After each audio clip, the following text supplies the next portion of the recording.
What's up, everyone? Welcome back to The Scrap Pile. It's kind of my podcast that I started. It's been a while since I've created an episode, but here I am. It's the Scrap Pile where I kind of talk about the everything else of woodworking, not necessarily just building projects, but the talk of woodworking and the money and the business and that side of making things. I have some notes here, and in this episode, I want to talk about the biggest waste of money in woodworking. I've bought a lot of woodworking tools over the years, right? Some of them have been great purchases, and some of them I probably just convinced myself that I needed because I watched someone on YouTube use them. And you may have seen some of my videos and bought some tools because you thought you needed them. In fairness, that's an easy trap to fall into. Especially with woodworking, because there's a lot of equipment, there's a lot of expensive tools, there's a lot of flashy, kind of shiny objects, if you will. You start believing that the next tool or the tool that you see is what's keeping you from becoming a better woodworker. So I want to talk about what I actually think is the biggest waste of money in woodworking, and it's probably not even a specific tool. There are expensive tools that are worth it. We all know that. And then there's $30 purchases that are a complete waste of money as well.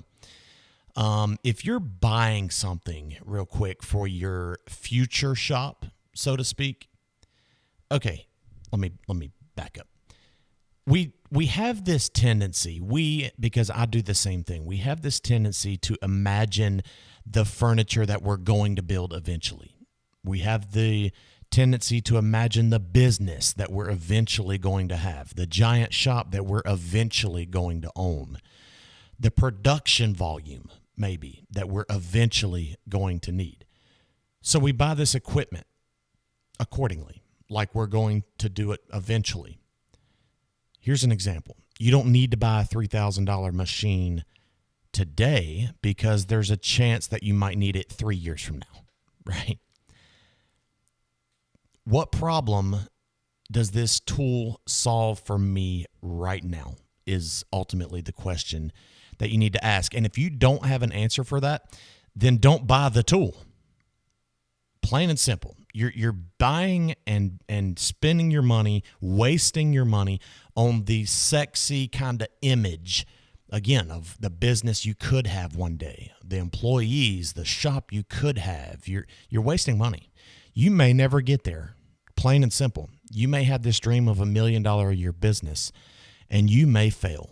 And I don't mean that in a negative way, but you could fail and still have a $250,000 business, right? That's a failure I'm willing to take.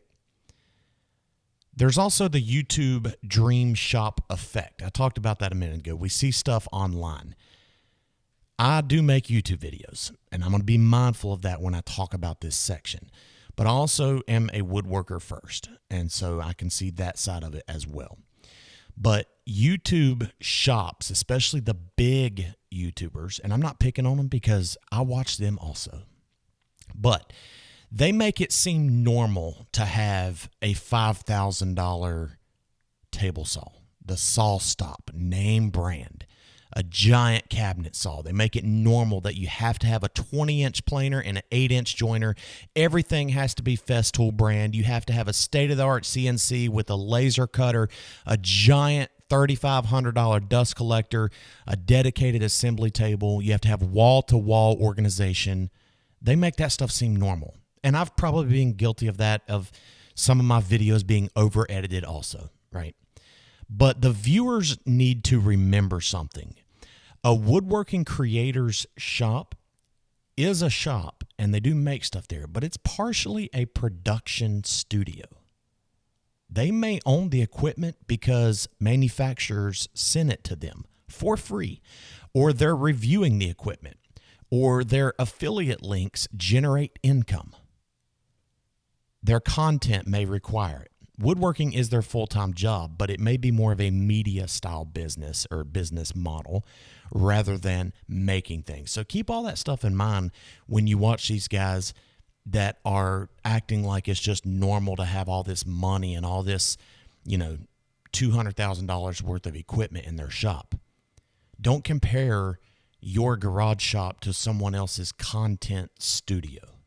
Next thing I want to talk about. cheap tools, meaning inexpensive, right, can sometimes be a bigger waste than expensive ones. Now, I don't want this episode to become, expensive tools are bad. That's not true. Sometimes the $600 tool is the better financial decision. But I do want to talk about buying the cheap version.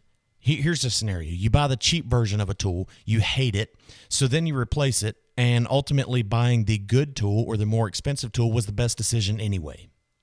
Quality can matter when it comes to tools, and in fact, a lot of time it does matter. Saw blades, router bits, measuring tools, sanders, clamps, dust collection, tools that you use every day, every project, those are probably worth spending money on. Spend your money where you spend your time. If you touch something or use something on every single project, then the quality matters more than the price tag. Specialty tools now can be dangerous. Not physically dangerous, but financially dangerous. Woodworking has a tool for everything. I think that's why a lot of us like it, because you can do this super intricate specialty thing, and you can buy a jig or make a jig or have a tool just for that. You can buy a jig to make a jig for the jig that you bought last week.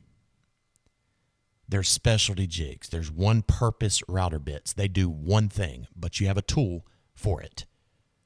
There's clamps that are very niche and specialty. There's these obscure kind of hand tools. There's specialty machines. And the classic justification is, well, it's only $39. You do that 20 times and suddenly there's $800 sitting in the drawers in your shop. It's another waste in woodworking. The next thing that could be a waste: hoarding lumber. I am 1,000% guilty of this. Part of this is because I used to have an online lumber company where I shipped wood blanks to people. But every woodworker watching this or listening to this probably understands what I'm talking about. You find a gorgeous piece of walnut and you say, I'll definitely use that. 7 years later, it's still there. You know what I'm talking about. You're buying lumber without having a project to use that lumber because the lumber just got your attention and it looked good. Exotic woods, you bought those because they're pretty. You keep scraps that you refuse to throw away. You're buying something because it's a good deal. And these pieces of wood just sit around your shop and they're stored indefinitely. Now, there is an interesting business point here. Inventory sitting around is money sitting around. So this episode is me talking about wasted money in woodworking. And if there's inventory sitting around, there's money sitting around, which means you're wasting money. Now, for a hobbyist, that's one thing. But if we're talking about business, for someone that's trying to make money with woodworking, it's a different story. At some point, you have to admit that you're not storing lumber anymore. You're running a hardwood retirement home. Something to think about. All right. Let's move on to my next point, which is the shop trap that some people fall in. Some people see it on YouTube. Again, I've talked about the YouTube shops a minute ago, but there's this like perfect shop trap that your shop has to be perfect. This one goes a bit beyond tools, and it's the actual shop. And what I mean is your shop has to be perfect with things like pegboards, has to have cabinets and storage and good flooring and good lighting and the perfect expensive workbench, and it has to have French cleats and tool walls. And look, you can spend an enormous amount of time and money working on the shop instead of doing woodworking that pays you. If you're not trying to waste money, don't waste it, so to speak, on your shop. There's nothing wrong with improving your shop, and I think there is a safety aspect here because if it's organized, it's more safe. But building the shop, in my examples that I'm talking about, becomes procrastination that is disguised as woodworking. You say you're woodworking, but really you're just putting off doing a project or building a woodworking business that can pay you. I have absolutely done this. Again, a lot of these things I've done. That's why they're in my notes, and I'm not picking on people. I'm just talking about if you want to treat woodworking like a business, you need to stop wasting money, in my opinion, on these things. The next point, buying equipment to start a business before having customers. I talked about it a minute ago, but you're buying stuff based on wants, not needs. Someone says one day, hey, I'm going to start selling woodworking projects. And then they immediately go out and buy a CNC, a laser, a trailer, an expensive saw, inventory, website, branding, packaging, the whole kit and caboodle before they ever sell anything. My advice would be to prove the demand for your product first. And your product isn't woodworking. That is a industry. That's not a product. Your product needs to be something, whether it's cabinets, wood signs, cutting boards, bowls, pins. I've done a couple pins lately. Whatever it is, pick your product that you're going to try to sell and prove a demand for that product. You might go out and spend $10,000 or more buying the equipment you need to make cutting boards. And then you realize you live in a city where no one buys cutting boards. You just wasted money. If you think cutting boards will sell, you need to sell 5 cutting boards before that will prove your demand. Then you can buy the equipment that can help you make 50 cutting boards. Don't buy a factory, which is kind of a analogy in this example for a whole shop worth of tools. Don't buy a factory for imaginary business. You need to have equipment that you buy that solves a bottleneck in your process, in your business. You don't need to buy equipment to create a business. Now, I want to talk about something that I don't think is a waste of money. And these are things where I'd rather spend more money. Flipping the script here. Not a waste, but I'd also rather spend more. Safety equipment is a big one. You don't want to cheap out on this. I know that's kind of cliche to say. I'm horrible at remembering to be safe with safety glasses and ear protection and, dust masks and stuff. But safety equipment is not an area that I would cheap out. Dust collection, another one. It is a big purchase, but it is also very boring purchase. It's not fun, but in my opinion, it's a huge quality of life improvement. It is so nice. Not having to worry about the dust that will hurt you, the dust that you can't see, the small particles, which is really what a dust collector is for. But if you get one that is strong enough and you don't cheap out, it will also act almost like a shop vac. Now, that's not what they're designed for, but it is nice not having to sweep or have dust blown all over your shop on every flat surface forever until the end of time. A dust collection helps solve that. Another thing I would spend money on is good blades and bits. This is something really easy to cheap out on because especially with bits, whether it's drill bits, router bits, whatever it is, it's really easy to buy a $14.99 kit that comes with 30 different bits. And you tell yourself, well, if they wear out, it's not that big a deal because they were cheap. The issue is they're going to wear out quicker than what you think, and you're going to spend a ton of money replacing them. Or you're going to think that they're not worn out and they're not dull, and you're going to keep using them and burn every single one of your projects.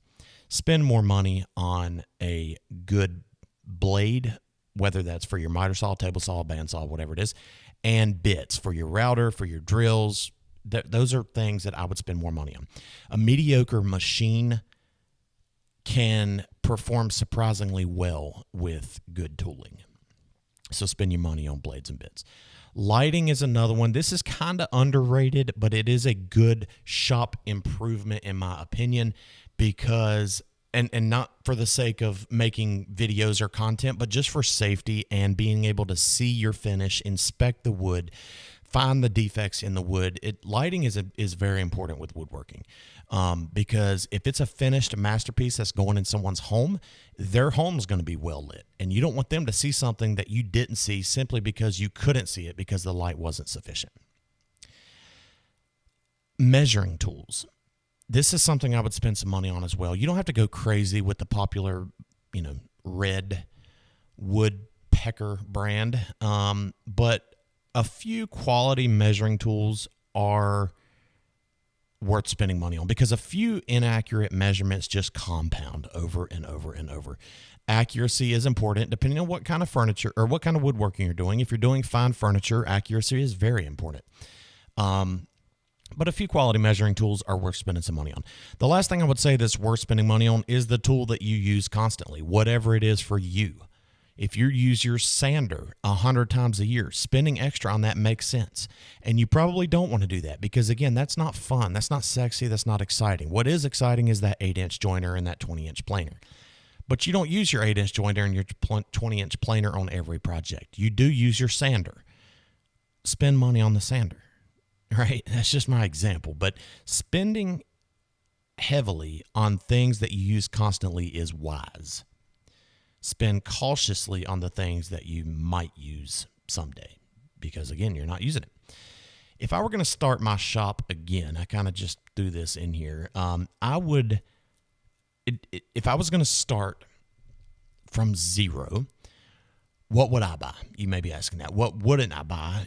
I don't need an exact list here, but here's kind of my philosophy. A table saw, a track saw, depending on your work, maybe a drill, a router, a sander, basic dust collection, some good measuring equipment, clamps, all that stuff. But I would then let the projects dictate the purchases. And I know all that stuff I just said sounds like a lot, but look, if you're getting into woodworking, you're going to have tools. You're going to have to spend some money on some machines. But there's a lot more that I have that is very specialty that I didn't name just now. But if you, again, let the project dictate what you need. If you need a planer, then buy one. If you need a joiner, buy one. If you're doing enough repetitive work that a CNC machine, a CNC router makes financial sense, then consider one. The shop can kind of grow alongside the work. Woodworking, I will say, has a strange consumerism problem, like I've kind of talked about in this episode. We get into it because we enjoy making things, but it's incredibly easy for the hobby to turn into buying things for making things, right? There's always another tool. There's always a better tool. There's a bigger machine, a new jig. There's always some sort of shop upgrade, and none of that automatically makes you a better woodworker. Your ability isn't sitting in a Rockler or a Woodcraft shopping cart, okay? So what is the biggest waste of money in woodworking to round this thing out? For me, it's buying an imaginary version of yourself. That's very cliche. It makes me sick to even say that. But the imaginary business, the imaginary projects, the imaginary dream shop, you buy for the woodworking you're actually doing. And when your woodworking outgrows your tools, then upgrade them. What's a woodworking purchase that you regret the most? I legitimately want to know. Please leave a comment if you have one that you just truly regret buying. I have several, but I'd like to read your comment, and I'd may even like to read some of those comments on the next episode that I record. Yeah. Anyways, thanks for listening. Thanks for watching. Leave a like if you're able to do so, a 5-star review on your podcast player. Subscribe to my channel. I'll catch you on the next one. Take care.